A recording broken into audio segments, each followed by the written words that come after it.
Episode of Barely Out of Bounds. It's your boy Rico Daddy Slick here. How did your crew not get out there? They're playing off!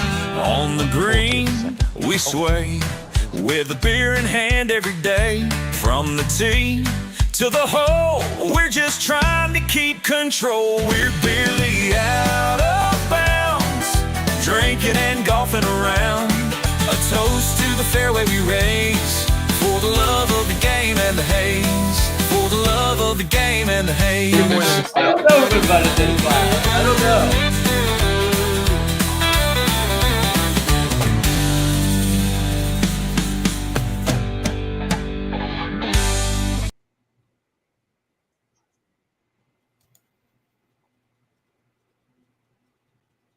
Hello and welcome back to another episode of Barely Out of Bounds. It's a golf show. We talk about golf and all the things that are beautiful about it. I'm a credible source named Zachary Smith. Joined me as always is not as bad Smith brother. Not as bad. Not as close, but not as bad. So, Zane, how are we doing tonight? doing great. I mean, we were gonna film the monthly match this past week, but we just it was just way too wet to do it. It would have taken a year and a half to shoot that. Yeah, that would have been brutal. That would have been bad. And we both played terrible, so it was a win. A lot of that's the elements, right? I mean, that's the elements. So, I mean, you'd hate to blame it on that, but I don't think people realize how much it rained the last few days. Sunday, Monday. Well, the last 2 days it's been beautiful. The last 2 days have been great. I mean, look at me. I'm tan. But yeah, it's been pretty wild last weekend how much it rained. And so Zach knows. I mean, it was just it was a y'all had to have gotten close there. to 2 inches, yeah. Oh, at least. Yeah. At least. I mean, when we were playing, it was literally like puddles in the fairway, like big puddles in the fairway. No, when we played Sunday evening, I don't think you could find a dry spot on the fairway. Everywhere was standing water. Yeah. So that's not an exact. Zach knows that's not an exaggeration. Everywhere was standing water. For context, I don't know if it was like if the water was affecting the greens. Ooh. But like for context, I hit a pitching wedge that almost landed backwards into an uphill slope and rolled out 15 feet. Yes. And then I hit a 3-wood onto 18 green, and that rolled out like 10. Yeah. No, and Zane. And then the next day it was worse. The next day, Zach got every bad bounce possible on. It was terrible. I don't know. Zach wanted to quote wrap his car around a tree and after the first 9 holes. I played much better on the second, but he played better on the second. Much better on the second. That's true. It's not close. Yeah. I mean we had 3 doubles on the front 9. So yeah, it was not. That was rough. I was having not fun. It was not fun. He was having not fun. But I talked to Zane. The swing is fine. We fixed it. We were just overthinking everything. Of course. However, I will say this. I putted so bad that day, I just switched putters. I needed something different. Yeah. I just needed something different. I didn't even care what it was. I went to a face balance mallet from a toe hang blade because it was that bad. Because I gave myself a lot of good looks at birdie on that back 9, and I didn't make a goddamn single one of them. Yep. So we're moving on. Monthly match will be filmed soon. I have a video coming out this weekend, so that'll be fun. Ooh, we're not doing that. New series. It's kind of in line with the quest for the Open, but it's going to be called Testing Metal, and it's me trying to shoot personal records at courses. So nice. So I'm going to go to try and do it at Chicopee. First one was at Georgia Club, obviously, but yeah. So that's going to be coming out this weekend. What's it called again? Just so the people. Testing Metal. Testing metal.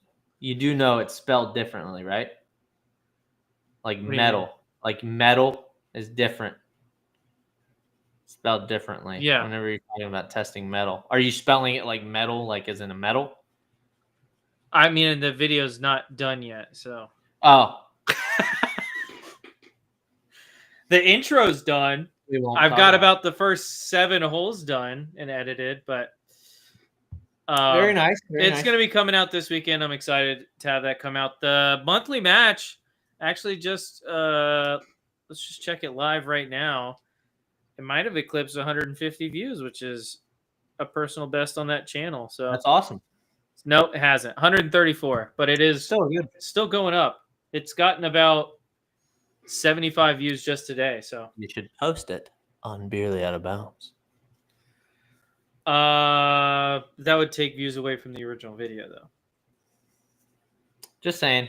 It's like me too. So just want to say you're using my name, image, and likeness. Just want to say I'm an NIL deal. That doesn't work like that. So tournament season's quickly approaching. Bigly. April 7th is my first. Zane, did you find out if you can play in assistant division yet or no? No, but I did find out I cannot play in the PGA Professional Championship. Why not? That hurt my feelings. You have to be Class A. Oh, that hurt. That hurt you in your soul, didn't it? That really burned. Found out this past Tuesday because I was looking it up. I was going to register, and yeah, I found out that my hopes and dreams will be dashed. Continue to drip away, just like the morning dew. Anyway, so, but I'm excited. I'm happy here. I worked on my game a little bit today. I went out and played, shot even par. There you go. Is what it is. That's what we want to see. Even pars, casual even pars, casual evens. Zane, big news. Big. Grant Horvat took down the Creator Classic. Stop it! Sorry, that wasn't Grant Horvat wins the Creator Classic in a playoff over George Bryan and Soley from No Laying Up. Here's the winning putt right. Win this Creator Classic. Step in quick. What a performance. You knew he was going to make it. Grant Horvat. It's all coming up Grant Horvat right now. What a putt and what a two. So is it a shotgun? Is that how he did not take much time, Doug. No, stepped right in, saw the line. I'm lost here. Hold on. Is that hole 18? No, they played 17. So it goes 17, 18, I think, repeating. Oh, that's right. It's a playoff. I got it. So he won on 17. Birdie on 17 to win in a playoff. That's pretty cool. A couple other wild moments. Zane, you're gonna like this one. All right. Okay. You're gonna like this one. Throw it at me. Actually, before I saw this. I want to get our faces on screen for this. Why? I've reacted. Over the ridge. Give us a moment here, Pretty FP. cool. Oh wow. It's the same putt. Breathed on that one. Oh, you just blew on this that. is better than most. Come on now, do it. Do it to him. Better than most. Do it to him. Give us a moment, FP. Give us a moment. moment. Right in the middle. What a birdie. What a two. Jump in the water, my man. What a putt, dude. That's pretty cool. I mean, Doug, this is putt. I mean, that's 50 like feet shot down for the hill. shot. I mean, and the Isn't pace. it? From Tiger. I mean, look, It is the same putt. Oh, look at him looking at it. Look at him it. walking Back it up. down. He knows it. He's like, damn, that's good. Where's Gary Koch when we need him? Right Better than there. most. Back I mean, you gotta feel like you got a giant sack down there. By the way, ladies, this is what peak male performance looks like. That is what peak. That's so. You may not like it, but that's what peak male performance. Yeah, tell that to all the women on the dating apps I've been talking to. You know, like I love it. He's like Let's- 5'9", like 300 pounds. That's the man right there. That's the man right there. That's alpha male energy. Exactly, alpha male energy. That's and then right. one more moment, Zane, you tried to get hired by his boss this week. Who? Play podcast Trent. Yeah. On my 17, God. he had he got his money's worth of 17. Yes, he did. We're gonna share this tab He instead. lost more balls. He lost more balls on that hole than I did this entire past year. So. You're right. Good strike. Hey, but he hit it well. Are we gonna watch every shot he dunked? 2. It's gone. 3. It's gone. We gotta get out of here. We gotta get out of here. He's got to get out. He's in another one. Oh boy. We have a reload. Salad. Just missing it every which way you I can. find this entertaining. Absolutely, dude. Hey, do we not hear the balls? They have in the bag? There we go. I don't need them. Listen, man, you're the one that wanted to get hired by Barstool this week on Twitter. Don't. Yeah, to replace chumps like this. You know what I mean? That's why we wanted to get hired by Barstool. To replace these chumps. By the way they decided who was going to play in that is stupid. Yeah. I'm going to downright say it. It's, Did you see how they just... YouTube golf in and of itself is stupid. No, I'm talking about Barstool specifically. Okay. All right. How do you think they decided who's going to play in this? I don't care. But did they do rock, paper, scissors? No, they played golf. They played golf, and it was, I believe, a 9-hole match, and it was low net, which is why Trent got in. Wow. That's awesome. That's really good job, guys. Those foreplay guys, man. They're just so great. I was surprised because I was like, in my head, I'm thinking like, if I'm a company, good boy. If I'm a company, I would want like my best player to play in it because you realize we didn't even do the beer, right? Oh, we haven't done the beer. We'll get to that in a second. Zane, you don't Okay. care about this, so it's not part of the pod. Yeah, it's not part of the podcast. So this is all additive. But like if I was a company and You're I had talking to a group of talent that was trying to play in this thing, I would want my best guy. So I'm not doing low net. I'll give everyone a chance, but it's going to be the person who shoots the best in the qualifier. In my opinion, I think that's the best way to do it. Maybe I'm wrong. Maybe it's fun watching a guy dump 6 or 7 balls into 17. By the way, he made an 11 on 17 and a 10 on 16. Par 5. That's a lot better. That's a lot better. It was brutal. Did you see it? Did you show the scorecard? I'll share it. Yeah, if you have it, you can pull it up. I will definitely share it because guys. Oh no, too much foam. Oh well, it's a work of art. This is happening at the moment. Nice, but it's a work of art. You know, that's what it is. It looks like something out of and it just keeps going. What the heck is going on right now? Spit on it. Spit on it. Yeah. What does that do? I don't know. Because it looks like a. You got a hawk to you know spit on that thing. I got a hawk to a spit on that thing, do I? What you is can going spit on it. dude? Dude, this is insane. Like this beer has not stopped. I've set off a chain reaction that will destroy the world. What is it? What kind of beer is it? It's a Free State of Smith smoky chocolate Dunkelweizen. Dunkelweizen. That's a fun What it says, one to yeah. say.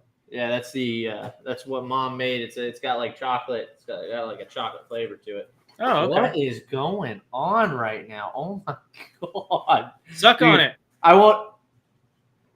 There it is. Oh. Ugh. All right. Anyway, what are you drinking, Zach? Why don't we just go ahead and get this out of the way? I am drinking a Stella Artois Cidre. It's a cider. It's really good though. I did. I've just started a chain reaction that will. I think this is the best cider I've ever had. I know that's a bold statement. Just to show people what is currently happening right now. That's You sucked on impressive. it? That's impressive.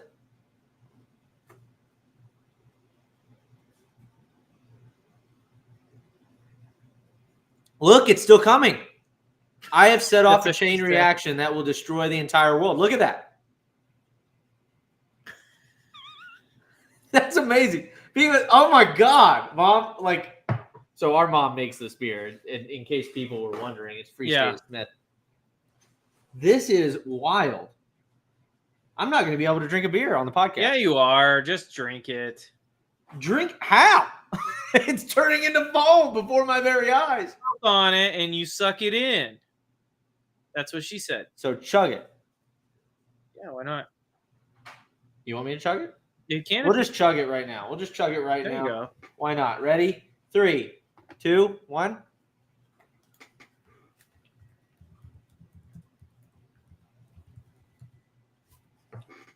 It is very carbonated.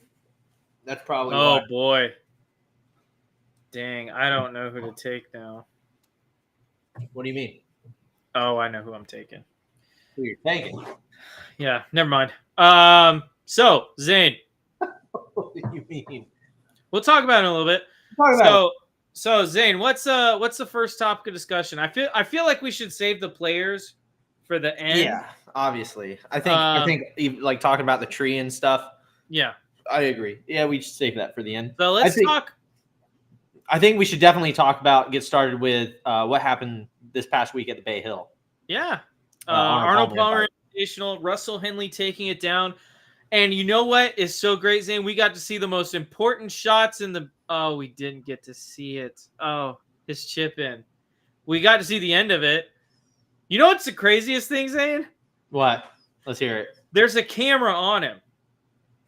It filmed the whole shot. I know. But they didn't get back from commercial break in time. I know. You Well, can't let not that just that, Zach. We know that they can show us the whole shot. Like they posted it on PGA Tour, on their X. Yeah, we know they can show the whole shot, but they just refuse to do it. That was crazy. I mean, this is insane. Like, here, let me find the video real quick. I mean, this is why people have tuned out. I just want to point that out. This is why people have tuned out. Let me share my screen here with Zach. This comes from David Portnoy's X account. This is obviously they're showing the Rolex commercial. Let's go ahead and watch this. You ready? Yeah. I haven't been watching golf lately, but why is golf just the worst at TV? Like, here's a commercial, and they're showing it, commercial. This is a commercial, cool commercial, by the way, but still a commercial nonetheless. Commercial. Let's end the commercial, right? It's a cool commercial. And then they get back to live golf, and we're towards the end of the tournament. There's a guy one shot back on like the 16th or 17th hole. Rolex commercial over, back to live broadcast. The ball's rolling. Henley, So yeah, I was wrong. They didn't even show. Are you kidding me? The ball's Like, never what's the in point the of watching air. golf if No. you miss For the all most we know, important he shot of the whole tournament? bladed it. Yeah. I haven't been watching It golf just lately. can't happen. That just can't happen. No, it can't. That's It can't happen. Cut the Rolex commercial short. We get it. It's not a Rolex even. commercial. Zach, this is where that argument doesn't even make sense, because we know this from golf coverage in the past. They have these shots to play from the beginning. After commercial, you start the shot from the very beginning, or you show another shot and then you show that whole shot. Yeah. What you don't do is you don't cut immediately to a guy. I think he was tied for the lead at that point, right? No, he's one back. He was one back. You don't cut immediately to him standing, already finished the shot, ball's already rolling, and the ball goes in. Even if the ball didn't go in, that's horrible broadcasting. Yeah. Yeah. No, like, no. That's like my that's like the staple from the intro. It's like you got to get cameras out there. They're playing golf. Yeah. Like that's the whole point. That if anybody, if you're just tuning in, the very beginning in our intro, it has that for that reason is because they didn't get cameras out there in time, and they got it on like old iPhone footage. Yeah. It's not even good iPhone footage. It's not even like iPhone X footage. It's like iPhone 3G. If you remember, if anybody remembers that. I remember it. It's so bad. And it's a constant. It's not like this is a one-off. It's not like Dave Portnoy just decided, hey, I'm just gonna shit on NBC. No, this is a thing that we've all been noticing. Yeah. We've all been noticing how trash this coverage is. And it's whoever the producers are. Like, if you're the producer in the TV, because sometimes they have like TV vans, stuff like that. If you're in headquarters or you're at the broadcasting headquarters, how in the world do you make that decision to cut to that shot? Maybe they tried to cut to it, like they tried to get it off before they tried to get it off as the commercial was ending, but he had chipped it before the commercial ended. But like, even then, you just can't make that mistake. Even then, you just go 5 seconds back. Yeah. You can. They have the ability. This is not something where it's like, oh, they just don't have the ability to do that. Yeah. No, they have the ability. They just don't have the initiative to do something like that. And I just think, I was talking with Branson, my coworker. He'll hopefully he'll be on the show sometime soon. But I was talking with him, and we were kind of just speculating as to why that would be a decision made in the van or wherever they're at. And the only thing we can think of is they're just that incompetent. Like, the people doing these broadcasts are just that incompetent. I think, and again, I'm not going to name any names. I think a lot of people in this industry as a whole, and I can list off a whole bevy of examples, but I think people in this industry get jobs because they know the right people, not because they're qualified. Yeah. Not because they're qualified to do the job, but just because they know the right people or they have a friendly relationship with somebody. And it's a big problem. Now, sometimes you'll get the right dude, right? That's not out of the realm of possibility. But if that's how you do business, like, as a rule, you're going to end up with less talent in those positions. And that's where I think LIV, they went out and they spent the money on the best talent for the broadcasting. And that's why their broadcasting is superior. Yeah.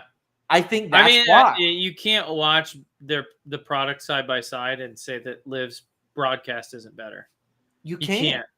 If you do, you're lying to yourself. Yeah. Now, you can say maybe the end product isn't as good because maybe you're of the opinion that they don't have as good a talent, which you could definitely make that argument. Yeah. However, you can't make the argument that the broadcasting service is better.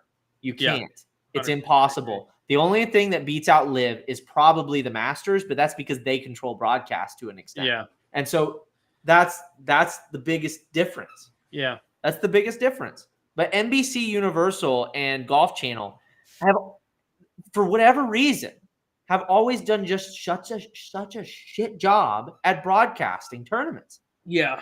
And I feel like it's getting worse as time moves on, not better. Yeah, I agree. It feels like it's getting worse. And that's not a good thing for golf. Yeah. It doesn't matter if both tours are together. Well, and I think part of it getting worse is this whole, and we've talked about this a million times. So, but like this whole push to like, oh, we need to put the players that are popular on screen at all times. Like, doesn't matter if Jordan Spieth is 12 over par and not making the cut. We need to show almost every one of his shots because he's Jordan Speed. Mm-hmm. Meanwhile, like you were talking about, it was Vince Whaley, right? Leading the tournament, and you saw, 30 seconds of him on TV, 15 seconds? Yeah. Yeah, So, I think they sent him a thing. This is how bad it is. They sent him a thing on it. I think his best year ever on tour. They sent him a thing. They send everybody this thing. It's like a report on how much you've been shown. Yeah. On TV or televised, and I think the total time was 1 minute 30 seconds. That's crazy. Now, I'd love to verify that with Vince. I will. I'll get back to you on that, but I think it was like a minute. It was a little over 1 minute. And now, granted, golf shots don't take that long. Mm-hmm. So, but again, that's only like 4 golf shots. Yeah. In total. Meanwhile, we could do a 7-minute interview with Zach Johnson about whatever the fuck. Yeah. Yeah, exactly. While golf's happening, but we're not showing the golf. It don't make no sense. It just don't make no sense. So anyway, yeah, the broadcasting stinks. I think that goes without saying. Congratulations to Russell Henley. I honestly didn't think he'd pull it out. I didn't think Colin Morikawa would either. I think I was actually hoping Corey Connors would because he's playing really good, which is of no surprise if you followed Corey Connors' career. He tends to peak around Masters time, and then he just kind of trails off. So I was really hoping he would, and I'm sure my good friend Logan Allen, my best friend, I'm sure he's kicking himself for not doing Russell Henley because he asked me who he should bet on, and I said, yeah, Corey Connors, and yeah, Sepp Straka can come from behind, and yeah. But did you see Foreplay? Foreplay put a bet that Keegan Bradley would go over par for the day. Ugh. And they lost how much money? They lost a ton of money.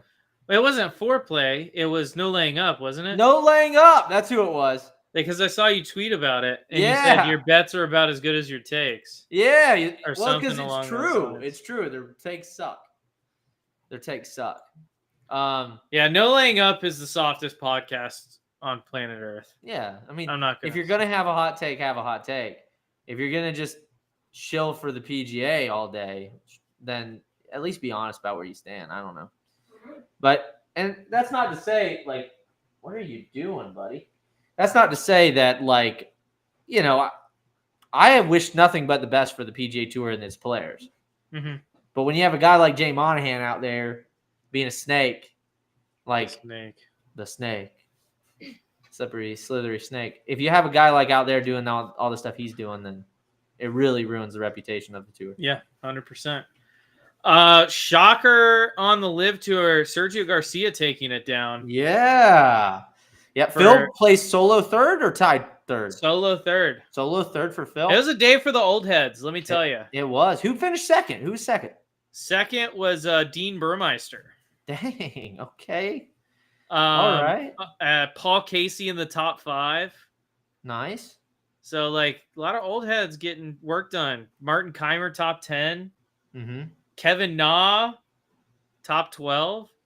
Yep. A lot of old heads out in Hong Kong doing work. Yep.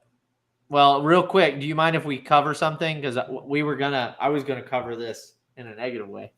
Okay. And this is TPC. Not TBC, it's Bay Hill. And we saw this. Everybody saw the shot from Wyndham Clark.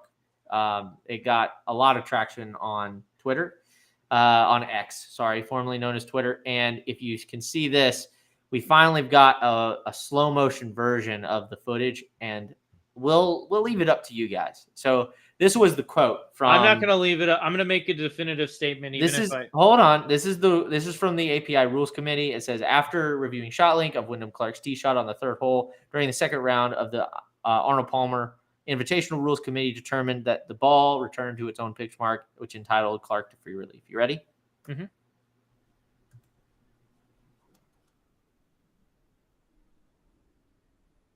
Looks like it bounces back slightly. And then it rolls forward. Now, initially, I thought it looked like. So there it is.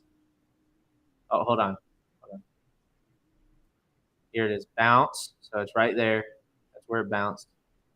I'll just kind of trace it with my thing here. It could have rolled in its own pitch mark. And so I was quick off the gun to say, like, this is, them favoring the player or whatever. It very well could have landed in, not landed in its own pitch mark, but it could have very well could have rolled in its own pitch mark. So, sorry, Wyndham. I want you to go back again. Sorry, I want to see it one more time. Yeah, you're good. Go back to the beginning. Also, the fact that they couldn't get a better video than this is. This is. I could get a better video than this. It's a pretty dang good video.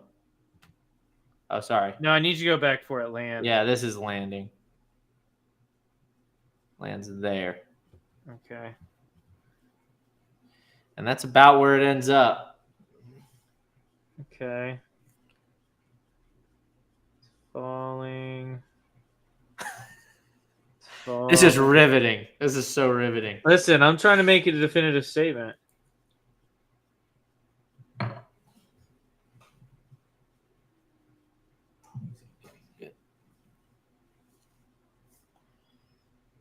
Zach, it's about where his ball landed. It's close. Yeah. So I'm gonna go ahead and determine that it's probably in its own pitch mark, and that's on me, Wyndham. But I'm man enough to admit my mistakes. So there you go. It's first for everything. I'm sorry. I'm sorry. And so this was Wyndham Clark's response, coming from your favorite Dan Rappaport. Let's go ahead and listen to this. Dan? The internet was very quick to bury you last week about that drop situation, and then the video showed that you were right. It did roll into its own pitch mark. Are you aware of any of that? Do you care at all? Yeah, well, obviously I found out after the round. I didn't know. I have a few comments on this. Can you pause it real quick? In general, but I didn't know. So I just want to say I like some of his face. I just don't trust. His face. You hate his face? It's just something about him. I don't know. Punchable. His mannerisms, the way he carries himself. He just seems like an untrustworthy person. Yeah, does he might be a great guy. I'm just going based off vibes I've heard and he's looks. Not a great guy. Huh? I've heard he's not a great guy. I've heard he's. Listen, I have no ways one way or the other, no way of knowing. But like just the way he looks like someone I wouldn't want to hang out with. Okay. I feel like I've fallen in with the wrong crowd if I started hanging out with Wyndham Clark. What I'm saying. Well, you probably did. Sorry, if I started hanging out with someone who looked like Wyndham Clark and acted like Wyndham Clark. Well, you probably did. So there you go. All right, you keep playing. All right. Approached scoring, and they approached me like, "Hey, there's something that it's going to come up in media about your drop on 3, or what happened on 3." And I'm like, on 3, I hit in the middle of the fairway, hit on the green, 2-putt. I go, "What are you talking about?" And he goes, "Oh, it's your drop." And I was like, "Well, what do you mean? Did I do an improper drop?" And he said, "Well, we didn't know if you were plugged. Long story short is you're okay." So then they show me the video, and then it leads me to thinking, well, how are we supposed to know? I mean, we were 300 some yards away. The ball just hit. We didn't see the ball bounce from our distance, and we get up there and it's plugged. Like, how was I supposed to know? No one told us. Okay. So that ball bounces pretty high. I'm calling BS on that one. I think it's very clear that ball bounces. Listen, we don't know how bad his eyesight is. Okay. Maybe. Again, someone that looks like him, automatically don't trust. It's very. And someone that looks like him, talks like him, moves his mouth the way he moves his mouth when he talks. Like, I wouldn't personally trust him. Exactly. Just based off those things. Again, he could be a great guy. This is just speculation from me. Like, you're just being rude, is what you're being. No, I'm being serious. This is how I really feel.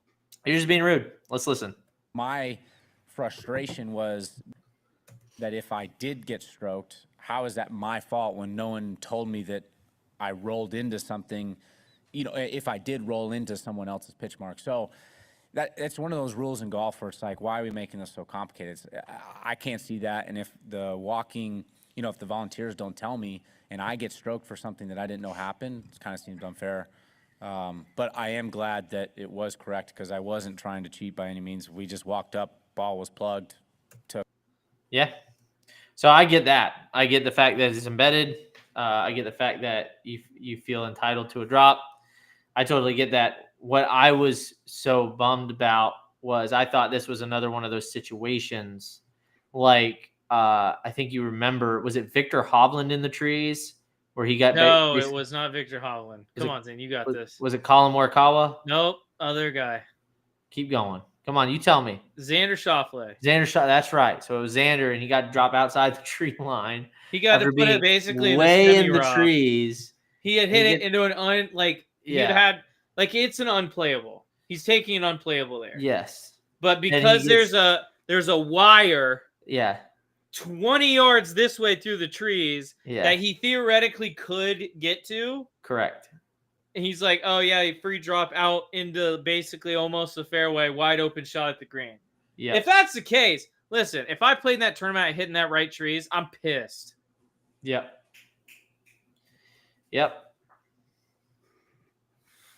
So anyway, it's just one of those things. I thought that it was one of those like favorable conditions that, like, if, say, for instance, Vince Whaley was playing from that shot, he would not get that benefit of the doubt. But it wasn't, and I stand corrected. So took an unbedded ball. Yeah, so. and he's right. Can we just say this?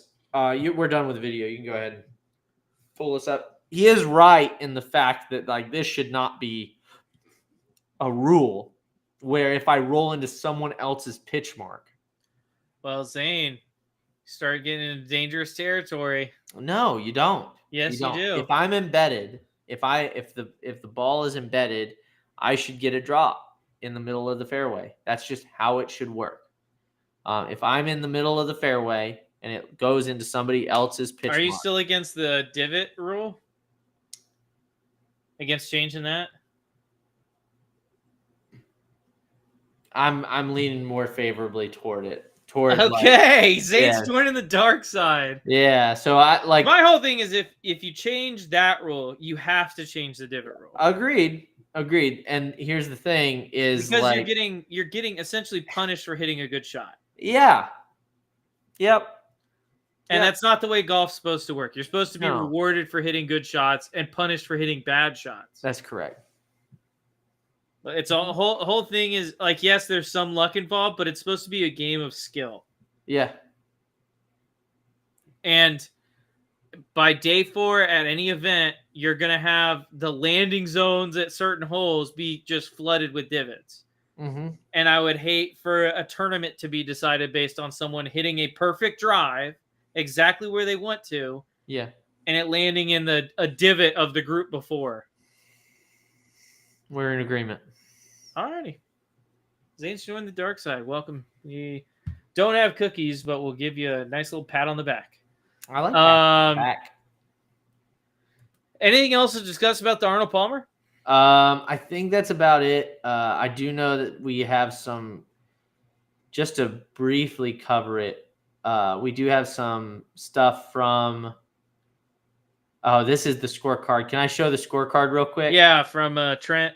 Yeah, this is it right here. So Zach, this is my question. Why? Hey, listen, he got one single bogey. Oh, shut up. That's not okay. And we don't see. Oh, yeah, we do.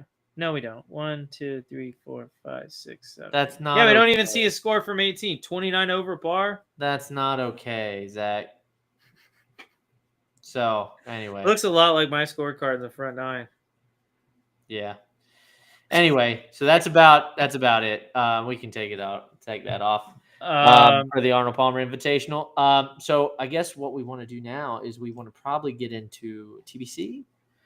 Let's get into TPC. I have a real quick video I want to share with the audience. Let's see it. Again, you guys know I am on a generational hater run. And we're gonna keep going with it because I knew this was coming. It's just how we live our lives. Okay, you know what? You know who taught me how to hate like this? Me? No, Kendrick Lamar. And oh gosh, when Kendrick showed me what true hate can do, I started believing in hate. So I just want to watch this video of a scumbag, Rory McIlroy. This is insane, dog. This is scumbag behavior. You gotta make it full screen so that people can see it. So real quick before Full screen. Hold on. So a fan shouted just like 2011 at Augusta after Rory hit his first ball in the drink during a practice round. After his second shot, Rory went over and took the fan's phone after saying, "Can I see your phone?" We're gonna watch this in full screen, Zane. This is despicable, and you know what? For the audience, you need to witness this in all of its glory. So we're even going there, and we're gonna go full screen here. Press play.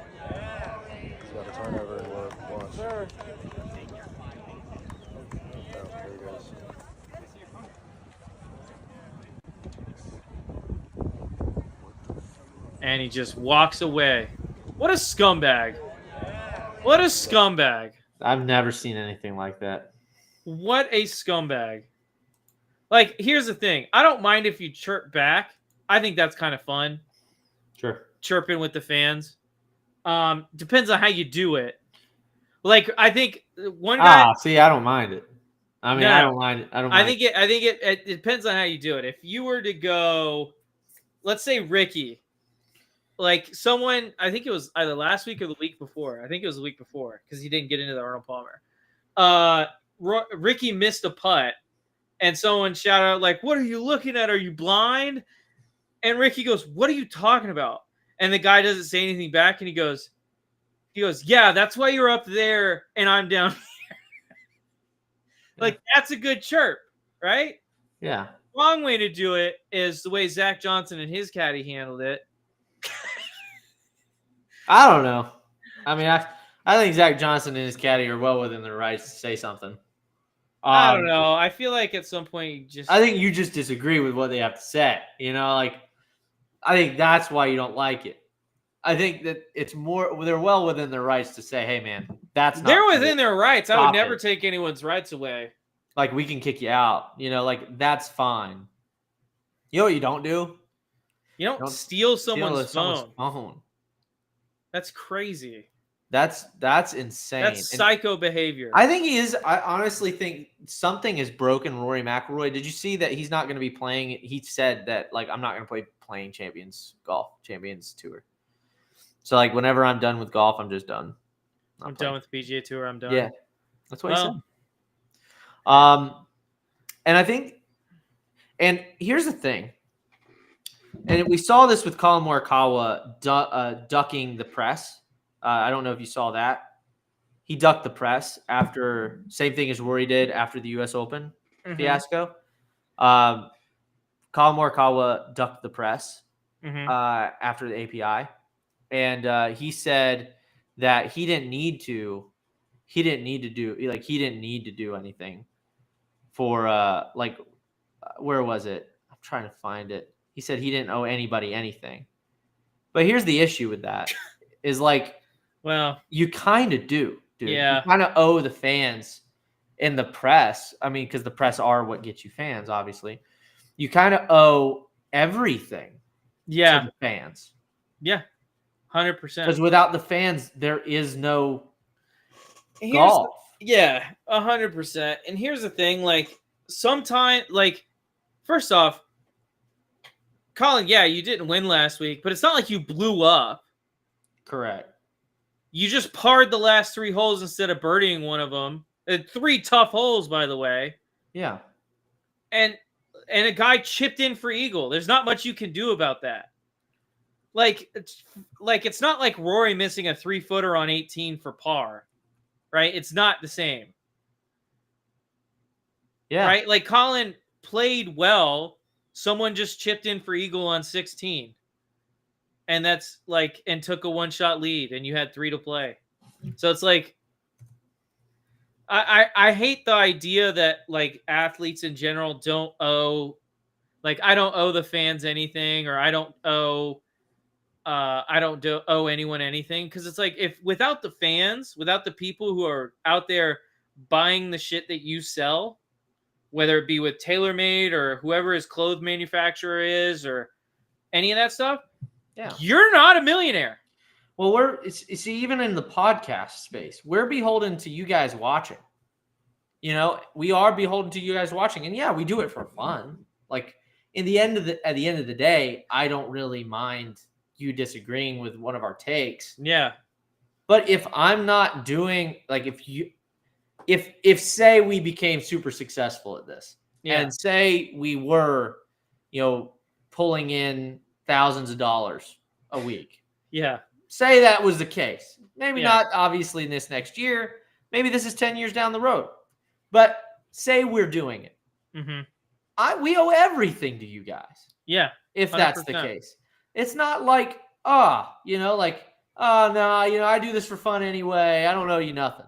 No, I literally owe you all that gratitude for that thousands of dollars because you spend your time watching and listening to the podcast. That's correct. People spend their time and money buying the shoes that Colin wears, buying the clothes that Colin wears, playing the clubs that Colin plays with. Yeah. Spending money buying the golf ball that Colin doesn't use. Yep. So let's go ahead and play this video real quick. Can you go ahead and share my screen again? Yeah. So this is only a minute. This is only a minute, and we're going to show you this. So I want to understand a little better what you were feeling, why you didn't stop to talk or anything. Yeah. Just heated, just pissed, you know? Like, I don't owe anyone anything. No offense to you guys. But for me, in the moment of that time, I didn't want to be around anyone. Of course you don't. I didn't want to talk to anyone. I didn't need any sorries. I didn't need any good playings. Like, can I just say something real quick before we finish his explanation? Sure, I want to say something too. Of course you don't feel like it. Yeah. But that's sport. Yeah. We teach kids. Like, this is what you teach children so that they don't grow up and do this kind of shit. That's what I was going to say. I was like, this is very childish. This is exactly why your dad, everybody's been there. This is exactly why you lost the football game, the flag football game. And your dad's like, all right, get in the line. We're going to shake the other team's hand. And say little Johnny tripped me and nobody called it. I'm still going to go shake that guy's hand. Because that's what we used to call sportsmanship. Is whenever, even when you lost, you still had the decency to go, well, we'll get them next time. Well, and then you just shake their hand and you go home and then you grieve over it. Yeah. So him being angry and pissed, like, obviously it's understandable. He wants to win every time he goes out there. So they all do. They all do.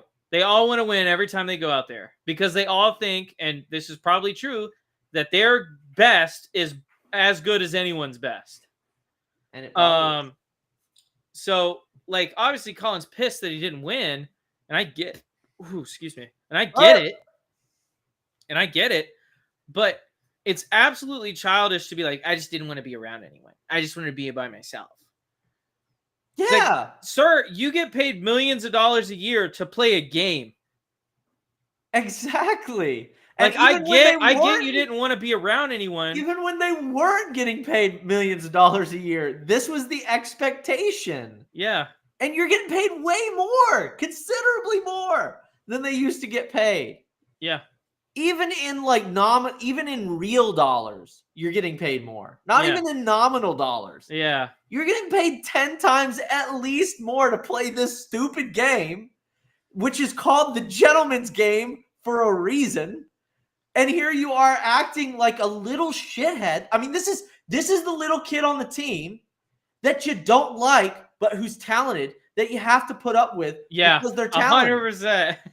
I can name some names. I'm not going to, but I could. This is what you try and teach kids out of. Yeah. And I think this is our generation, which he is our generation. This is what we've created. This is the sore loser mentality. This is the beta mentality that I'm calling it like I see it.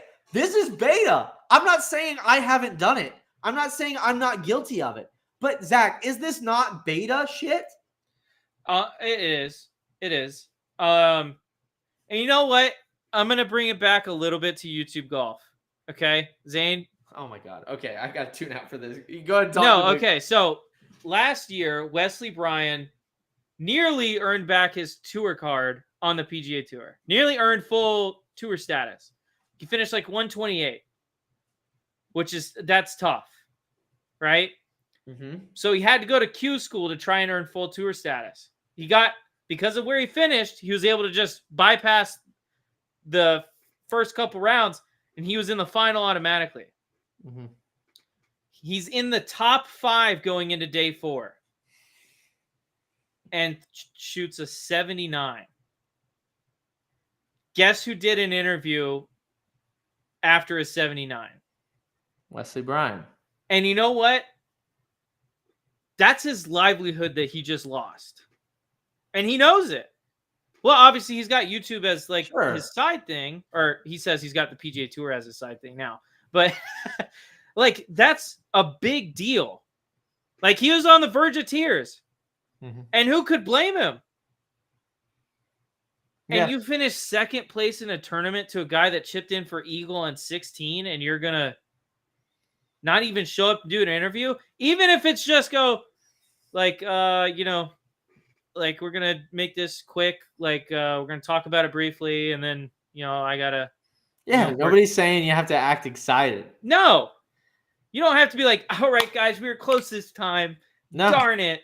No, have to be happy-go-lucky. You can be bummed out, do the interview, and make it a short one, and then leave. Yeah, 100%. But this is so real quick before we finish this. This is one of those things that I just really hope all of our athletes, doesn't matter what sport, like, this is something where we have to fix it as like a society. I hate to be that guy that's like, as a society, but as a society, this is something we need to fix. So if you're a dad out there, right? I'm not a dad. If you're a dad out there, you know exactly how your dad would have wanted you to act. And you need to instill that into your kids. Like, this is not how you act after you lose an event. Yeah, 100% agree. I just want to bring up something. Luke Clanton, right, missed a putt to make the cut. What was it? The week before or 2 weeks. He was at the Waste Management. This was 2 weeks before he got his tour card. Yeah. So 2 weeks before he got his tour card, he missed a putt and missed the cut. Mm-hmm. Would have made him miss the card. He still interviewed. And that is significantly worse than runner-up at Sawgrass. Not Sawgrass, Bay Hill. Bay Hill. This is significantly worse than that. Yeah. Especially the tournament of the king, Arnold Palmer. Yeah. Immediate went on. So hold on. We got to finish this video first. I'm so sorry. Mm-hmm. I'm putting the cart ahead of the horse here. You're just pissed, right? And honestly, if it was an hour later, I would have talked to you guys. But an hour later, I was on my way out to here because I didn't want to be in Orlando anymore. But I just felt like I put everything I did into the, let's call it 7 hours of my time being there, right? A few hours before showing up, physio, workout, my entire routine, right? I was just drained. And I get it. Like, you guys are there to figure out how we played and how things went. But in my perspective, like, I just didn't want to talk to anyone. And I think that's fair to myself, you know? So here's a question, Zach. Should the PGA Tour mandate that players stay after? Every other professional sports league does, and it makes sense that they do. Agreed. And I don't just agree. I wish you didn't have to. But there's a good reason why. But there's a reason why you do it. And that's because we deserve. Well, I'm just saying it's because, frankly, Colin, we deserve to hear your answers. We deserve to get a minute of your time to just hear how the day went. And I'm not saying you have to like it, but it's your job, bud. Well, every other sports league does it because sports, right, as a entirety, Sure. have like fringe fans and diehard fans, right? The diehard fans are the ones that are going to buy everything. They're going to watch every tournament. They're the things that get your ad dollars paid so that you can make so much money by finishing second at the Arnold Palmer. Yeah. All those sponsorship signs that are on the tee boxes and stuff, they're not there if those eyeballs aren't. That's exactly right. And those eyeballs, the things that pay you so much money to play golf, those eyeballs want to see what you have to say. And if you're getting paid millions of dollars, not even to win, and you can't show up for a minute, 2 minutes to do a short interview and just say, hey guys, I need to make this quick. I'm headed out. You can say I'm headed in an hour. I'm headed out to Bay Hill to practice for the, or headed out to Sawgrass to practice for, to practice for the players. So we're going to make this quick. And then take a couple questions, say, all right, guys, that's all the time I have, and get out of there. And then you can sulk and cry about it. Like, I don't care. Yeah. But those eyeballs, the things that make you money, right? Give them something. Yep. And this is Like I said, exactly. It doesn't have to be there for 30 minutes. 2 minutes is fine. This is part of the reason why I've always not particularly liked Rory McIlroy, even back in the day. Well, I just, some of these guys are just so self-important, and it just, well, and they're little babies. They I think what happens is whenever I think what happens, and Colin, I don't mean that you're a child in every aspect of your life. I don't mean that. I'm sure you're very professional in certain aspects, but this is your livelihood, man. And same thing with like Rory. Like, I see Rory, and I just remember the helicopter. What was it, an iron or hybrid? Helicopters into the Blue Monster down in Doral. I remember him crying because he was falling apart at the Masters. I remember him storming off after missing that putt on 18 at the U.S. Open. Whenever at was it Pinehurst with Bryson winning. That is beta behavior. That is what that is. If we can put any name to it, that's just as apt as any. It's hopefully not how your parents raised you. And I don't mean to be that. I really don't mean that in a pointed, very like antagonistic like jab. I don't mean it like that. And this is where I'm saying, in all seriousness, we need to raise our kids to be better than this. Because it seems like there's a whole generation of these types of self-important people that don't see how much value is created in their lives because of the fans, because of the people that give them the fame that they get. And yeah, you can say he's earned it. Yeah. But he hasn't earned the right to disrespect the same people that gave him that fame. That gave him his life. And that the life he currently has. Correct. And that's something, again, I know we like to joke around here at Beerly OB. I know I'm bringing the energy kind of into a somber down.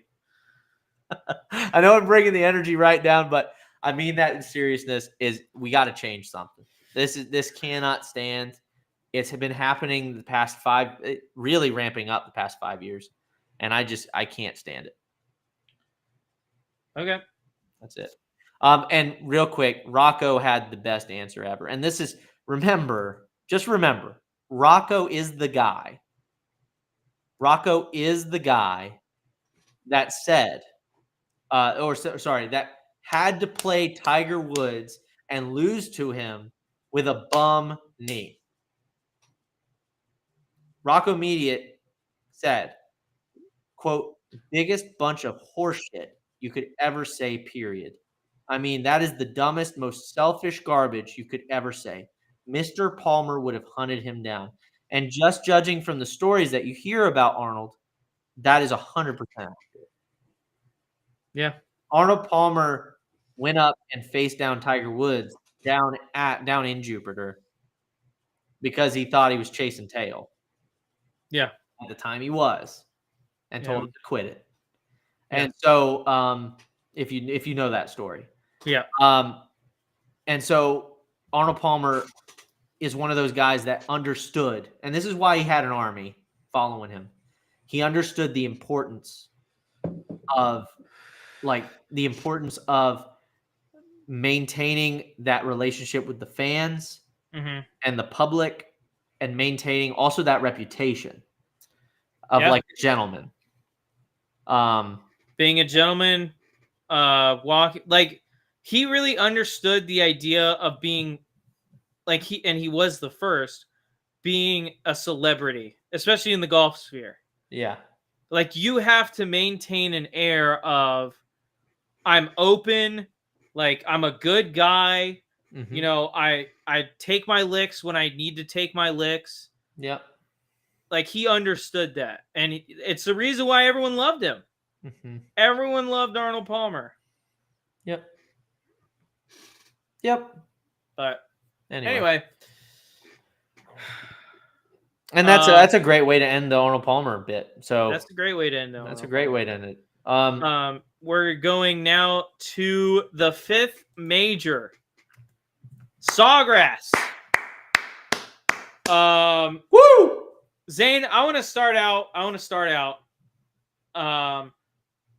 Who's your pick to win this week at the Players? I don't know, dude. There's Vince Whaley. Vince Whaley's gonna take it down. T16 in Puerto Rico.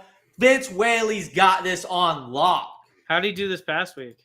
It's T16 in Puerto Rico. That was this past week. Oh, that's right.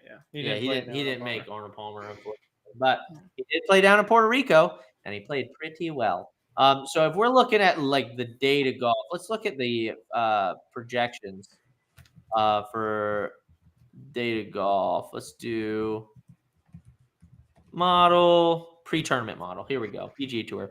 So if we're looking at the Players Championship right now, Scotty Scheffler is he has a 12.5% chance of winning. Morikawa has a 7.8% chance of winning. Fleetwood has a 4% chance. Henley has a 3.6% chance, and then Rory has a 3.3% chance. Zach, where would you put those guys in order if you could? Do you see this as something where Scotty's going to take this down, or is Colin going to get his revenge from this past week? I don't think Colin wins this event. I think he has a good event because he's playing good golf right now. This might be another one where we don't see Colin speak to the media. I'm probably seeing a top 10 from Morikawa. Okay. Rory's playing really good right now.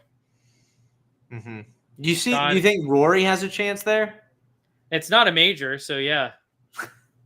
I don't think historically he doesn't play very well at TPC, so I don't know if he does. I don't know. Which is so weird. You think that would be a course where he could really dominate. Well, yeah, like if you go to the baseline model here that I'm showing, you can see if you just do baseline model, he's 5.6% chance of winning. If you go to the course, I am. It's the share this tab. It says I'm sorry.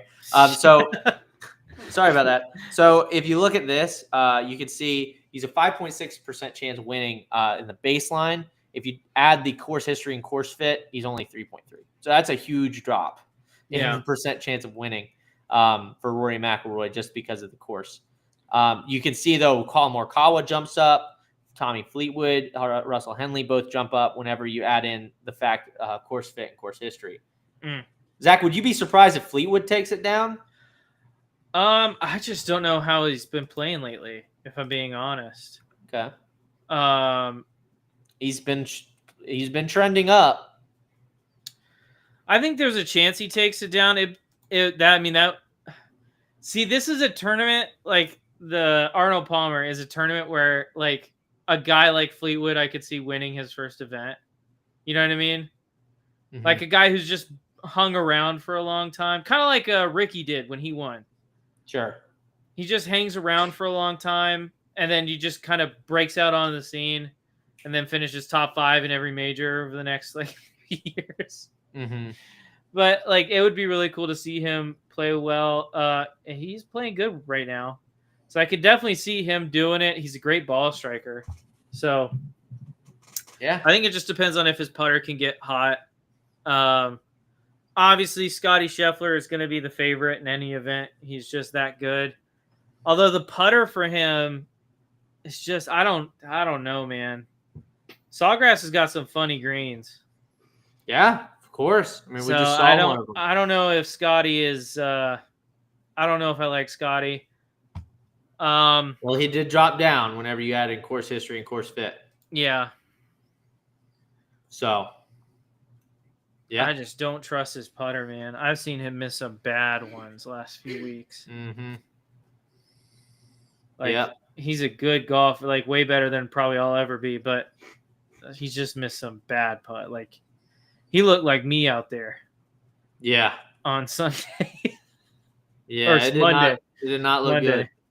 No. So if we're just looking at the TPC Sawgrass, we can see that like over time, let's go to true strokes gained. On if you just take in TPC Sawgrass. Now, granted, Oberg is on there, but Oberg's only played. I think he only played in the 2024. So I was gonna say he's one of the guys I like out here. I would pick him. I mean, I really like Scotty's won the last 2 times. I think it'd be stupid not to pick Scotty Scheffler. Yeah. But yeah, you've got like Victor Perez is on What time there. does Scotty Scheffler tee off? Huh? So I learned this week that a great indicator on who's going to win TPC Sawgrass. Yes, is it early late? Early late. Yeah. Late early has only happened twice in the last two decades. And it was Tiger Woods and some random guy. I don't even remember. Yeah. The players. Jeez. Scheffler. Because I know Aberg tees off morning. Okay. So he's got a chance, is what you're saying. He's got a chance. So you're saying there's a chance. That'd be cool. It looks like, unless I just am blind, looks like Scotty's teeing off in the afternoon. That ruins it for him. That ruins it for him. So I am inclined to go with Aberg over.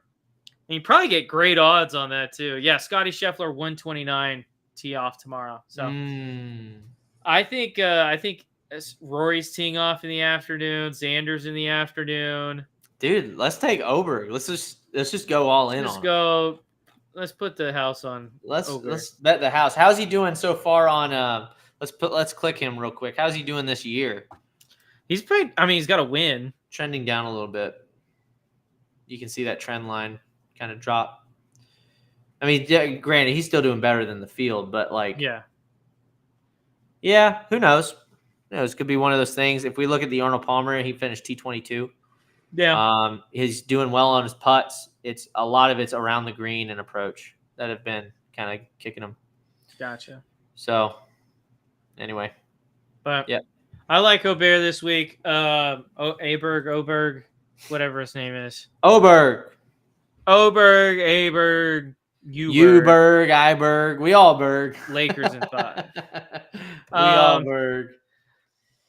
Lanto Griffin and Vince Whaley playing together. That's an exciting pair. Yeah, they actually know each other, I believe. That doesn't surprise me. They're pretty good buddies. So I guess we got to talk about the tree, and then is there anything else we got to talk about? I think just the tree, man. I think just the tree. So anyway, we got to talk about the tree. Yeah, if you guys haven't noticed, let's pull this up here real quick. I'm just gonna share my screen. So they did some interesting changes between last year and this year with TPC Sawgrass, namely the tree on the 6th tee box. So back whenever this was an old Pete Dye course, you can see the tree right here in 2014. They used to have this old overhanging tree there. They took it out. Because it obviously is probably getting a little old because it's been there ever since the inception of the course. And then 2019, that's when they took it out. And then look at what they added. Oh my God. I love it. Dude, that is love a it. shoot. I like love it. Just in perspective, like this is probably like 10, 15 yards. That looks way more than 10 to 15 That yards. looks like 30. That could just be perspective, but still, that's next level. I love it. Zach, you love it. Like, tell me a little bit. So I like forcing a golfer to hit a shot. Okay.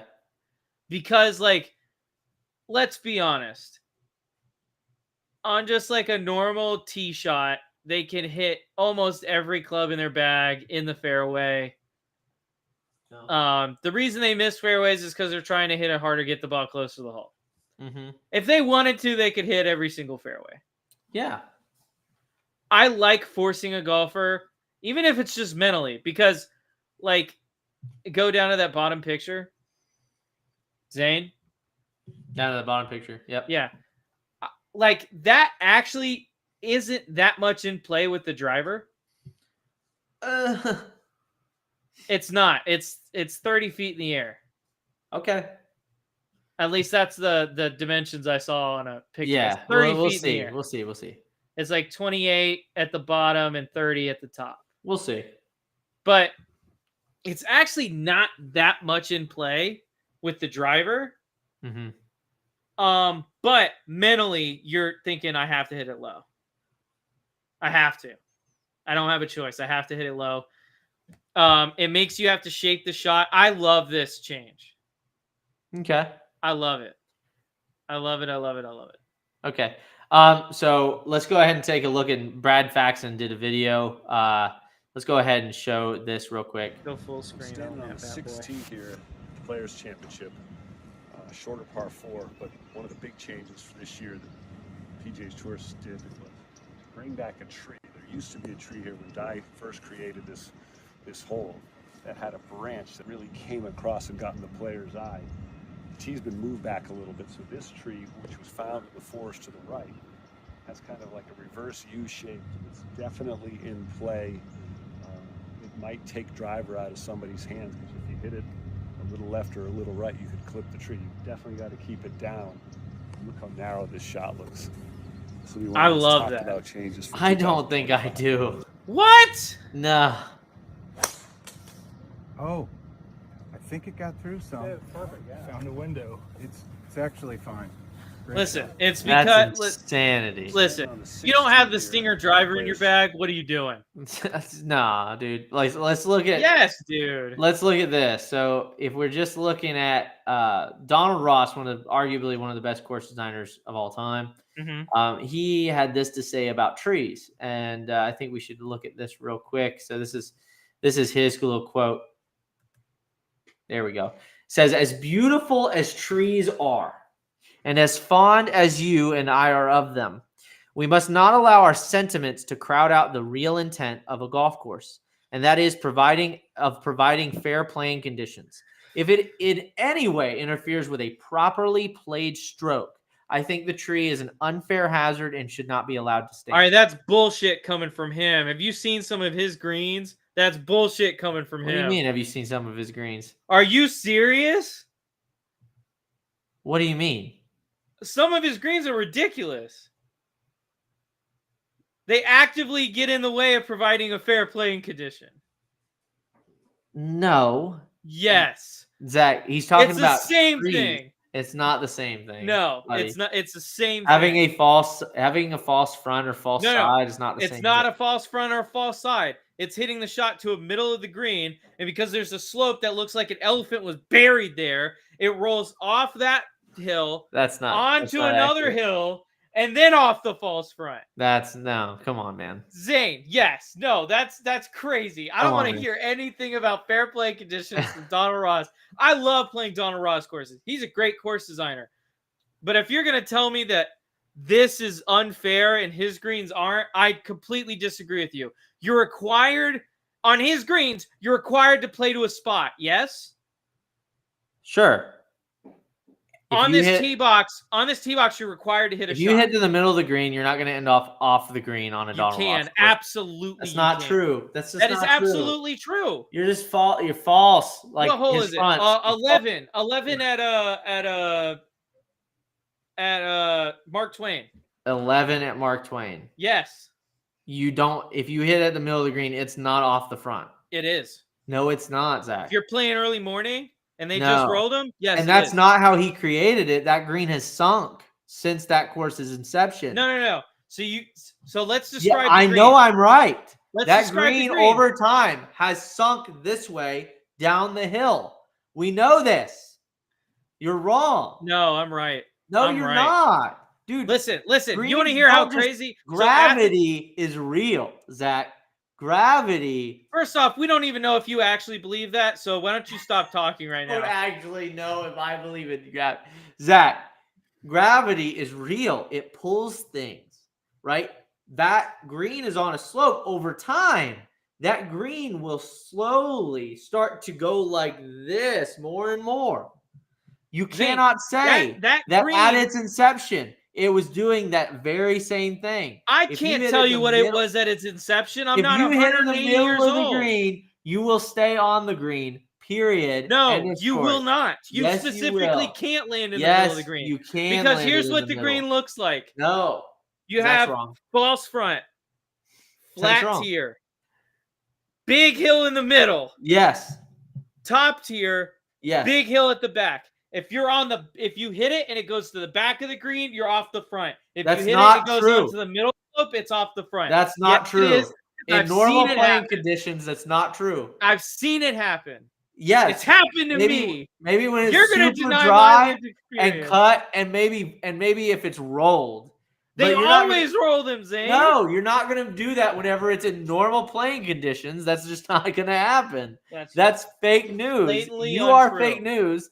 Listen, you are fake news. Listen, we're gonna have to bring the putter whisperer on for this because he's played that hole before and he knows. All right, we will. We will. We'll bring him on for this. Or we can get him to write in and we'll review it next week on the podcast because listen, All dad. here's the thing. If Donald Ross can make greens like that, I think any course designer is allowed to make you hit a specific shot. And that's what that shot calls for. It's a specific shot, straight and low. Hey, Dad, how's it going? You're. Good. How are you doing? I'm doing good. You're on the Beerly Out of Bounds podcast. Say hello to everybody. Hello, everyone. So we've got a question for you in regards. So I don't know if you've seen, but they've added a tree out at TPC Sawgrass on the 6th tee box. Did you see that? I did see a picture of that. Okay. So first off, we brought up Donald Ross, and Donald Ross's quote. Let's go ahead and do this. I'm not really worried whether you like the tree or not, but Donald Ross's quote is, "As beautiful as trees are, and as fond as you and I are of them, we must not allow our sentiments to crowd out the real intent of a golf course that providing fair playing conditions. If it in any way interferes with a properly played stroke, I think the tree is an unfair hazard and should not be allowed to stand." Dad, Zach brought up that Donald Ross's greens are also unfair, bringing up the hole 11 at Mark Twain. Do you believe that hole is unfair? Zach was saying if you hit it in the middle of the green, it's going to roll right off the front. Is that true? Depends on how tight the shaves, but it could possibly happen. But do you think that at its inception, if the playing conditions are if the playing conditions are as Donald Ross would have had them, do you believe it rolls off the front of the green? From the middle? Yeah. On that middle slope, that's No. right in the middle of the green. Say that again. Say that again. Say that 2-letter word again. No. It's 100%. Zach's wrong. Zach's I'm right. wrong. No, he's he wrong. already said, yeah, it can happen. No, He already said it can happen. If it's double rolled, No, and then not shaved real double. They don't close- double roll out there. First off. Okay, if it's a rolled once municipal and shaved course. really tight, yes, it can. But If they cut them and they roll them, which you they can do say a that lot. about anything, Zach. You can say that No, about you anything. can't, dude. That's You can't. insane. Zach You is literally insane. can't. Dad, call Zach insane. I'm going to call him insane. He's just mistaken. He's just I'm not mistaken. mistaken. There's a No. difference. Yeah, he's mistaken. Okay, so what's your opinion on the tree on 18 at Pebble Beach? So, Dad, what's your That's opinion? in the middle of the fairway. What's your opinion of the tree on 18 at Pebble Beach? I was asking you, Zane. Not a big fan. Looks almost like they tricked it out. It's not. It's an iconic hole. It's one of the most iconic holes in golf. And these guys are like, no, we need to cut down the tree. You got to thread a needle. Okay. And that just makes no sense. I mean, if you want to have a tunnel kind of going down through, but to stick something kind of out in the middle. A tunnel, you say? That's just not. A tunnel? That's, I don't have a problem with it. That's crazy. I don't have a problem with it. I agree, Dad. Thank you so much for tuning in to the podcast. We really appreciate your candor. Glad to help out. All right. Love you, Daddy-O. Have a good one. Putter Whisperer, everybody. Putter Whisperer. All right. Y'all take Love care. you too. All right. Bye. Love you. Bye. So, anyway. By the way, so Zane, you're a guy that wants to cut down the tree at 18 on Pebble. I wouldn't mind him cutting down that tree. That's crazy to me. Why is that crazy to you? Because Zane, do you like golf being easy or hard? I like tree line fairways. Huh? I like tree line fairways, but that okay. Well, you're never gonna see that ever on the PGA Tour. It's just not gonna happen. Why not? So give up on that dream. It's not gonna happen. Why not?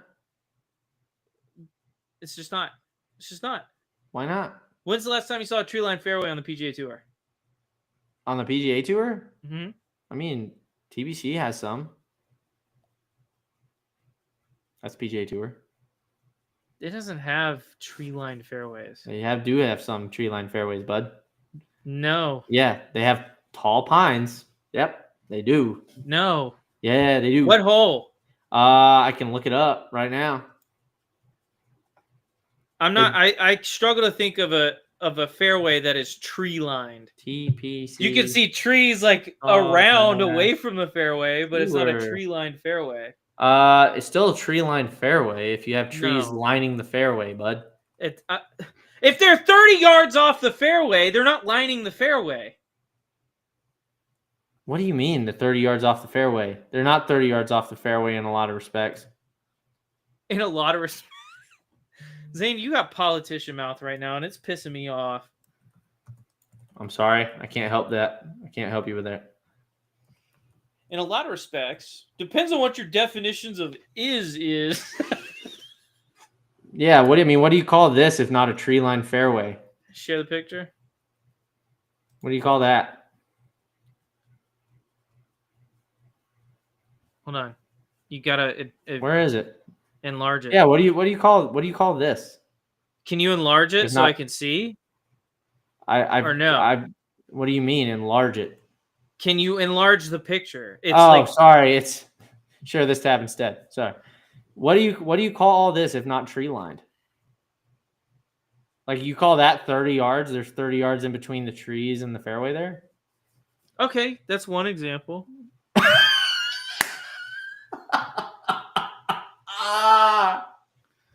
But like the obstacle I love on you, this man. whole, I love you. I'm gonna quit the call. I'm gonna quit. I'm gonna quit the podcast. I'm gonna quit the podcast. Why? Zane, you are actually the dumbest person I've ever met. If they ever cut down the tree on 18, or if they get rid of this tree after this year, I'm gonna stop watching PGA Tour because they're making it less fun. I'm gonna put it that way. They're making it less fun. Congratulations. Hit the ball fairway. There's no obstacle. You just hit the ball fairway, go to the green. It doesn't matter. You can land it anywhere. Just hit the ball fairway, go to the green. You don't have to think about, where am I hitting it in the fairway? What's the best way to approach the hole? There's this obstacle here. What's the best angle to hit at this flag from? No, just fairway, hit the green. But you already, if you miss a shot, here's so the much difference. fun, dude. Here's the difference between what you're saying and what I'm saying is, like, I agree there should be trees on the sides of golf holes where if they miss a drive, they should be punished and there should be a hazard. But Donald Ross's, it's sound logic. If I hit right down the middle of the fairway. What if hitting right down the middle is not the shot you need to play on that hole? Are you kidding me? No. What do you mean if that's not the play on that hole? Even at Pebble Beach, that's the play on that hole.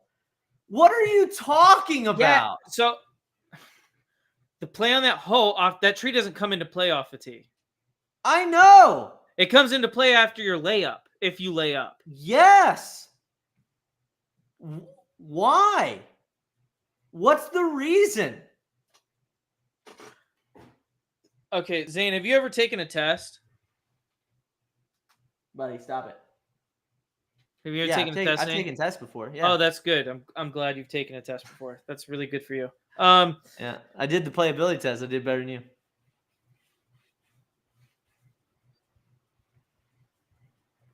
Did you? Oh yeah, I know I did better than you. What'd you shoot? Better than you. I don't remember what I shot on. Oh, but you know you shot better than me. Oh yeah, because What did I I shoot? didn't even. I know you were flirting with disaster there, but I mean, what not did you really. did you do it by 2 or 3 shots? I got by 3. I think I did it like by 5 or 6. So Okay, congrats, dude. I'm just saying, like you're coming at me with. Have you ever taken a test before? Okay, so you've taken a test, right? Did you study for that test? Sometimes. For your playability test, did you practice for that test? Sure. Okay. Now, when you're going into that course, did you do any research on the course before you played it, or did you just go in blind? Like, Kind of went in blind. have you ever played the course before? No. What course did you play it at? The one down by FGCU. Whatever it's called. Can't remember. It was a long time ago. What do you want? I mean, it was a long time ago. Okay. Typically, you study for a test, though, correct? Sure. Okay. So in Sure. studying for that test, you learn things, right? Mm-hmm. So, like, if I'm taking a test, right, and I'm like, okay. So let's just say playability test-wise.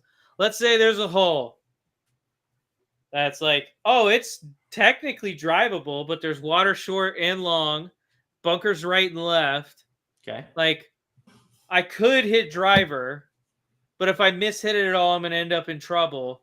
I should probably lay up with an iron and then give myself a wedge into this green instead of risking it all on this one shot. Does that track? Course management? Sure. Okay. So, like, these guys play practice rounds, yeah? Yeah. Like, at least 2 most of the time? Yeah, probably. So, like, they should know how to avoid getting behind that tree? Sure. So then what's the problem? I'm not saying there is a huge problem. I'm not saying tear it down. You're You making it literally out did. like I am saying tear it down. and You I'm literally said, yeah, I'd be not. I'm cool. saying with I tearing wouldn't it down. mind if it got torn down. That's not You're what crazy. we both just. You didn't hear me, obviously. All right, that's enough of this episode. I'm so sick of this man. He's oh my gosh, he's rage quitting. No, I'm not rage quitting. I'm just triggered. Oh, it's like Rory McIlroy. No. It's like Augusta in All right, 2011. listen. If you want to do an interview, you can take comments to my Twitter. I'll answer any questions there. But in the meantime, thank you guys for watching. Hold on. We still haven't watched the last thing about the tree. I've got one more thing to show about the tree. Okay, then play it, dude. You stopped sharing your screen. I know, because you didn't like my screen, because my screen disagreed with you. All right, so here's Johnson Wagner kind of showing us on Golf Channel. Brandon, here are the measurements of that tree. Yeah, you just take a look at where its lowest branches hang, 19 feet, 22 feet. Obviously, you're trying to go for that 30 spot. You definitely think about it. You get up there, it's uncomfortable. Wags, curious, you always just sort of want to Pete Dye's magic tricks make you visually uncomfortable. What does it look like to you? Oh, it's uncomfortable. The bulk of my 8 Players Championships, I think 6 of them had the tree here. So I was excited to see it not here because I agree with you, Brandel. Every single time I teed up on this tee box, I thought about the tree. I definitely altered my shot. Usually back then it was a 3-wood. The hole was only about 380 yards long. Been added 20 yards to it today, or this year, excuse me. But I was out here yesterday, had a wonderful conversation with the lead rules official for the Players Championship, Stephen Cox. And what he told me was fascinating. When they moved the tree over, Davis Love III is in charge of the architecture. They got the tree planted. They knew it was going to be fine. And they then designed the tee box to match it where it was. What Stephen also said was, obviously during practice rounds, players are playing off the back edge, and it's really intimidating. They're probably going to play anywhere from 5 to 7 yards up from this spot right here, making it a little bit easier. But Stephen said he wants the players to think about it. Now, when I try to fly the driver down, I tee the ball up a little bit lower. I put it a little bit back in my stance. See, I don't mind. Can I just pause it there right here real quick? So I actually don't mind this as long as that that isn't shot altering. Like, for instance, and Zach knows, Zach's played courses like this before. I'll give you an example. The hole out there that we played in Valdosta, the one where the tee box is tucked way back. Oh, this is a great one. Hole 10, the back tees at Green Valley. Back tees 10. Give me it. Yeah. Okay. Yeah. Come on, give it to me. So I would agree. So honestly, Zach, this isn't that bad. I mean, you can see Johnson Wagner here. Let's see it. So he actually hits 2 shots. He hits it all right. Just a little bit. So like it's not that shot order. It's more so like when you're stuck behind a tree and you think you're gonna hit the tree with your hand. You know what I mean? That was a spinny, low starting rising shot that I'm telling you, it was a yard away from drilling the trunk of that tree, but I think I may have hit it in the fairway. I'm definitely thinking about the tree now. See, that tree would not bother me. Hands are shaking a little bit. No, because Zane, listen, pause the video. Pause the video. Pause the video. That would pause the video. Pause the video. You're dead wrong. I'm dead wrong. All right. You're dead wrong. You saw me hit my low driver today. It's probably the straightest tee shot I have in my bag. It's a good shot. That would not make it any less. I mean, it would not bother me at all. You know what I would do? I'd hit that shot again because I'm really good at that shot. Oh my God. All right. Okay. Oh gosh. Well, I almost topped it, but it stayed low. All right, we're back. Brandel, Rich. Brandel, by the way, one time this week, you're going to come out here and hit some shots. If you keep calling it, be the right club today. That's offensive. I love Johnson Wagner. That man is a national saint. treasure. Yeah. Yep. So anyway, Zach, that's about all I got for the pod. Do you have anything left to say to the people out there? Listen. Listen. If you disagree with me on my opinions on the tree, that's fine. Okay. Just say you want golf to be easier, and that's fine. You can want golf to be easier. You know what? I've calmed down about it, and if you want golf to be easier, that's fine. But I like a challenge. Straw man. It's just a straw man. I like a challenge, and it's why I like Donald Ross courses. It's why I like obstacles like this, is because it challenges the player. Hey, and I don't think there's anything wrong with that. You and me both at Beerley both agree fairway should be smaller, rough should be higher. We both agree golf should be hard. Yes. So I don't know why you're making this straw man of like just. I don't know. You're making the argument that it's unfair, and it's not. Did you see the tree in 2014? Yeah. Do you see how different it is now? I see how different it is now, but Zane, we just watched a video of him explaining they're probably not playing it up that far back. They did during the practice round. So maybe they don't. Maybe they play it 6 feet up, whatever. It's whatever. And if that's the case, you're right. Just it's a lower just driver. A mental obstacle. Yeah, hit a lower driver, whatever. And I'm fine with a shoot. Everybody. So for all those people out there that are screaming at the screen, Zane doesn't want it to be hard, man. Like Zach was just basically what he's saying. I'm okay with a shoot. Right, the shoot is not bothering me. But again, I got to be. I can't be like weaving it between trees. You know what I mean? That's different off a tee box. That's not what golf was made for. So I how do will you give it. feel Can I about- give a stipulation to this though? Sure. So like if I have a landing area, and then there's a place, say it's a dogleg right, and there's a place to the right, kind of like out at Cleveland Heights, where there's trees like in a row, then I'm okay with it. You know what I mean? So then it's like, obviously it's trying to guard you from cutting off the corner. Yeah. It's a little bit different. But on a straightaway like that, on that hole, I like it. You can and I think it's basically the same thing as a draw hole versus a fade hole. I think it's essentially the same thing. It's just asking you to hit a low shot. Can I put bushes in front of you and make you hit a high drive? I mean, there's holes like that. I know. Should I do that? I mean, they exist. I don't know. Like no, but should that be? I know they exist. I'm not arguing of their Sure. existence. So that should be a thing. That should be a thing that Sure. I think it should be a thing that's allowed. Yeah. Okay. All right. Just think, it's just if you're gonna force a player to hit low, why not force a player to hit high? You know what I'm saying? I don't have a problem with that. Okay. Why would I have a problem with that? I don't know. Just I just don't like that. I don't like if you put a bush right in front of the player. I'm not a big fan. How do you feel And about I think a lot of people, gap? I think a lot of people out there aren't a big fan of that either. How do you feel about like shoots? Right? Say you Shoots hit are great. a shoot. Left and right is fine. Yeah. Left and right is fine. I agree. What do you mean? Left and right is fine. So let's say have you people ever have played- different ball flights, right? Have you People ever have different played- ball flights, different trajectories. But I we all know understand that. straight's better than right and left. I'm gonna mute him. I swear. If he doesn't shut up, I'm gonna mute him. You asked me a question. All right, we don't have to talk about this anymore. I'm just so done with this conversation because it's not going to go anywhere. We're going to talk in This circles. is going It's gonna viral. No, it's not. I hope it never does. This is going to ruin this podcast. People are like, what the hell is this Zane guy talking about? A shoot left and right. Like a shoot is specifically straight. No, I'm but- saying left and right on either side. Like that's a shoot. Whenever you have a hazard on the right, hazard on the left, that's a shoot. Have you ever played UGA? No, I've never played UGA. You know that. Damn it. Never mind then.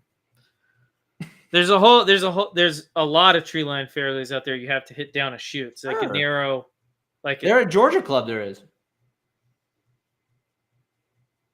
There's quite a few holes that you guys have out there that are tree lined. No, there's a couple. Yeah. I wouldn't describe any of them like shoot like they're not narrow. They're not shoot like. I would agree with you there. Like there's a couple tee shots at UGA where you're hitting. It's obviously wider than this, but the trees come in and it looks extremely narrow off the tee box, especially from the back tees. But there's one hole specifically. I believe it's either hole 4 or hole 5. I've only played there once. But you come out of this shoot, it's very narrow, and you have to draw the ball. You have to. Okay. Or else you're in the right rough. I mean, you could probably technically like start at like very right edge of the trees and cut it. Could you lay up? It's a long par 4. Okay. So you have to hit a pretty good drive, live yourself a mid-iron. But like it almost requires a draw. I mean, that's the way to get to the wide part of the fairway, which is left. Sure. You have a protective bunker on that right corner because it kind of goes out the chute and then bends a little bit to the right and it widens up on the left. So the real play is to hit like a draw at that corner bunker and draw it off of that. Mm-hmm. But anyway, you get the point. Yeah. Like it requires you, like the hole is asking you to hit a draw. Whereas like I know how to focus. Masters ask you to hit a fade. Oh, there we go. I don't know why I went out of focus there. That was weird. To me, it's very similar in the ability to shape shots. Like that's why so many winners at the Masters are faders of the ball or lefties who like to draw it. Not going to name anyone specifically. Phil Mickelson. But like, why the Masters is considered a faders course, or like, I can't think of an example off the top of my head of a draw. No, I get that, but again, but to me, it's the same thing. I don't think those trees though take away from a perfectly executed golf shot. Like, and this is where that's borderline. Perfect, but you have. So this is what I'm saying. Like that tree that we're you have talking to about. define perfectly executed golf shot. That tree is that borderline area where if they are further back, and you have to play it so low, you're basically hitting a punch. If you're playing it from where Rory was, we saw Rory hitting it from. That's basically like you're having to hit like a punch. Like you can't hit a high drive. No, like if I have a high driver launch angle, like I'm screwed. First off, it's a 400-yard par 4. It's not long. Okay, that's fine. But I'm just saying, I'm fine. Maybe they're trying to take away them trying to get like really tight to the green by doing that. Maybe. And I don't see a problem with that. To me, it would be the same thing as like a dog leg right where you have really high trees on that right side. Sure. So it makes it almost impossible for you to take that right edge. Well, see, I'm fine with the tree being in frame and it being a shoot and it being like kind of claustrophobic for the player. I love that. I mean, our owner got rid of that on hole. I think you were out there. You saw it. Got rid of that on hole 9 because that's basically what it was. If you remember 9, that short par 4, it was like you saw trees on either side of you. Like it's almost exactly what we see there. And you felt it, but you were never really worried about hitting the tree. I'm going to take you out to UGA. But it felt claustrophobic. It did feel claustrophobic with that tree there. They have a few tee shots that are like you're hitting out of like a tight shoot, like thick woods on either side. And that's I really like. Yeah, because it's just gets in your head a little bit. You have to think about your tee shot a little bit more. Yeah, we both agree. Sure. Thank you guys for watching. We do. Everybody knows. Everybody saw it. Thank you guys for watching this episode of the Barely Out of Bounds podcast. If you'd like to see more, you can check us out on YouTube and on Spotify or Google Podcasts if that's your preferred listening places. Yep. Are we on Facebook now? And we are live on Facebook. Live on Facebook, boys. We made it, Mom. So you guys can check us out there as well every Wednesday starting around 9 o'clock if I never get Zane to show up on time. But because I didn't see the wink. But I winked. let's have a good week. Enjoy the players. The 5th major is here.